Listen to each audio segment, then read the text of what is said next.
एक गांव में एक उमेश नाम का व्यक्ति रहता था। उमेश की शादी गिरजा नाम की लड़की के साथ हुई थी। गिरजा और उमेश दोनों एक दूसरे से बहुत ज़्यादा प्यार करते थे और सुखी से अपना जीवन बिता रहे थे।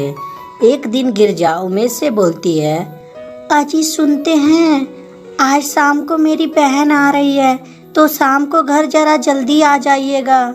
क्या सच में तुम्हारी बहन आ रही है? हाँ जी, शाम को जरा जल्दी आ जाइएगा। अरे बिल्कुल, मैं जल्दी ही आ जाऊंगा। और ये कहकर उमेश ऑफिस के काम से चला जाता है। शाम को जब उमेश घर आता है तो उसकी साली रिया आई रहती है। रिया को देखकर उमेश उसके तरफ आकर्षित होने लगता है और सोचता है, वाह, इतनी खूबसूरत लड़की, भगवान कसम से इसे फुर्सत में बनाया होगा। ये कह ही रहा था तभी रिया उसके पास आती है और बोलती है, क्या हुआ जीजू, ऐसे क्या देख रहे हैं, कभी लड़की नहीं देखे हैं क्या? अरे नहीं, लड़की तो बहुत सारी देखी है, परंतु तुम्हारे इतना खूबसूरत नहीं देखी मैंने। अब रहने दीजिए जीजू, मैं क्या आपको मूर्ख दिखाई देती हूँ? अरे नहीं, सचमुच तुम बहुत ही खूबसूरत हो और तुम्हारे जैसी खूबसूरत लड़की मैंने आज तक नहीं देखी। एक दिन रिया घर में अकेली रहती है, तभी वहाँ उमेश आता है। उमेश को रिया देखकर बोलती है, क्या हुआ जीजू, क्या ढूंढ रहे हैं? अरे नहीं, कुछ ढूंढ नहीं रहा हूँ, मैं तो बस ऐसे ही तुम्हारे पास आया कि तुम्हें यहाँ सब कुछ अच्छा तो लग रहा है, तुम्हारा मन तो लग रहा है, यही पूछने के लिए आया हूँ। हाँ जीजू, यहाँ पे मेरा मन लग रहा है और ऐसे भी आपने बहुत ही खूबसूरत घर बना के रखा है।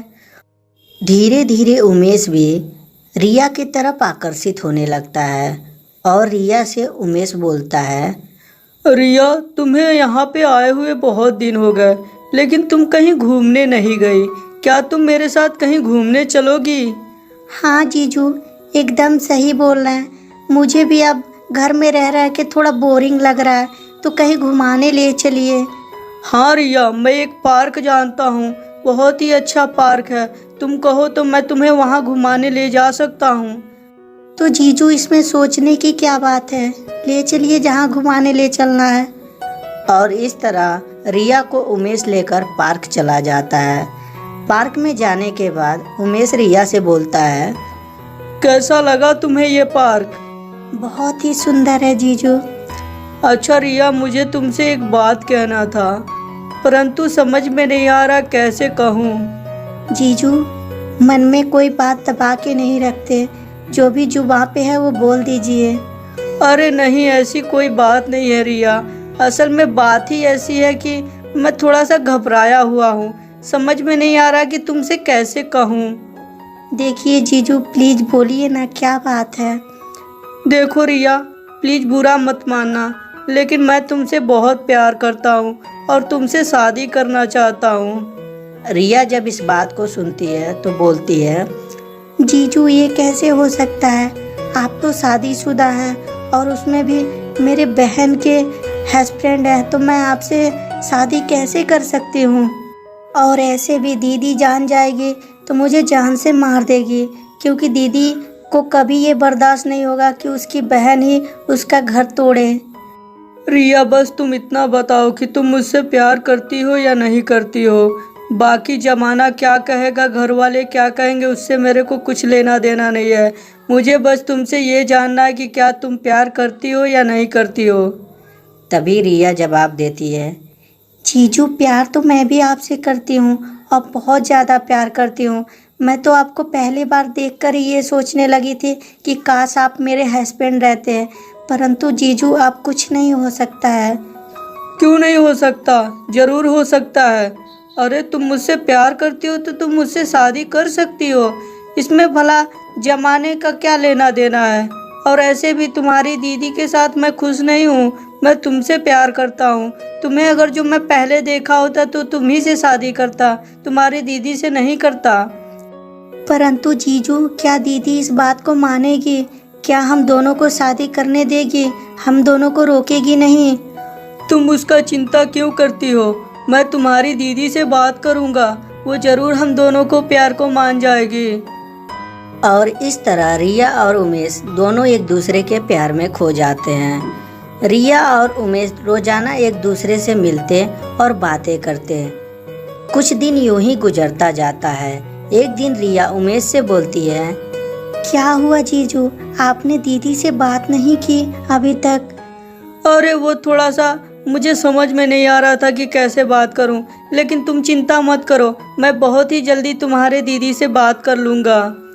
नहीं जीजू, अब मुझे छुप छुप के मिलना बिल्कुल भी अच्छा नहीं लगता। मैं अब आपके बिना नहीं रह सकती हूँ, तो प्लीज़ दीदी से बात कीजिए आप, वरना मैं सचमुच बता रही हूँ जहर खा के या कहीं से कूद के अपनी जान दे दूँगी। अरे नहीं रिया, तुम ऐसी बात मत बोलो, तुम चली जाओगी तो मैं कैसे जिंदा रहूँगा। प्लीज़ रिया, ऐसा मत करना तुम। तो ठीक है जीजू, आप दीदी से आज शाम को बात करेंगे। ठीक है, मैं आज शाम को तुम्हारी दीदी से ज़रूर बात करूँगा। और ये कहकर शाम को उमेश गिरजा के पास जाता है और गिरजा से बोलता है, गिरजा, मुझे तुमसे कुछ कहना है। हाँ जी बोलिए, क्या कहना है आपको? देखो गिरजा, मैं तुम्हारी बहन से प्यार करता हूँ और तुम्हारी बहन से शादी करना चाहता हूँ, तो क्या तुम मुझे तलाक दोगी? गिरजा जब इस बात को सुनती है तो ऐसा लगता है कि गिरजा के पैर के तले जमीन खिसक गई हो, परंतु गिरजा करे भी क्या। तभी गिरजा बोलती है, आप क्या बोल रहे हैं? आपका दिमाग तो नहीं खराब हो गया? अरे आप जरा सोचिए, वो अभी बच्ची है और आप उससे शादी करने के लिए बोल रहे हैं। देखो गिरजा, मैं अपने मन से नहीं बोल रहा हूँ, तुम्हारी बहन रिया भी मुझसे प्यार करती है और वो भी मुझसे शादी करना चाहती है, तो तुम प्लीज़ हम दोनों के रास्ते से हट जाओ। हम दोनों शादी करके एक खुशहाल ज़िंदगी बिताना चाहते हैं।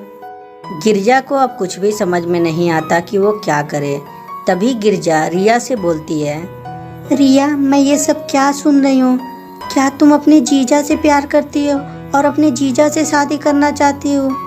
हाँ दीदी, मैं जीजू से बहुत प्यार करती हूँ और जीजू के बिना जिंदा नहीं रह सकती, तो इसीलिए आप ये घर छोड़ के चली जाइए।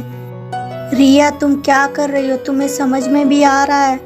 तुम्हारे जैसी खूबसूरत लड़की को देखकर तुम्हारे जीजू मोहित हो गए। उससे पहले मेरे पे भी इसी तरह मोहित हुए थे। बाद में तुमसे भी खूबसूरत लड़की मिलेगी और तुम्हारे जीजू उसके साथ भी शादी कर लेंगे और फिर तुम भी मेरे तरह ही बन जाओगी। तो इसीलिए भलाई तुम्हारी इसी में भी है कि तुम अभी से समझ जाओ। देखिए दीदी, मुझे मत सिखाइए, मुझे क्या करना है क्या नहीं करना है वो मैं समझ लूँगी, आप अपना रास्ता देखिए। गिरजा रिया को बहुत ज़्यादा समझाती है, परंतु रिया उसकी बात मानने के लिए तैयार ही नहीं होती। तभी गिरजा डिसाइड करती है कि वो अपने पति का घर छोड़ के अपने घर चली जाएगी और वो अपने पति का घर छोड़कर अपने घर जाने लगती है।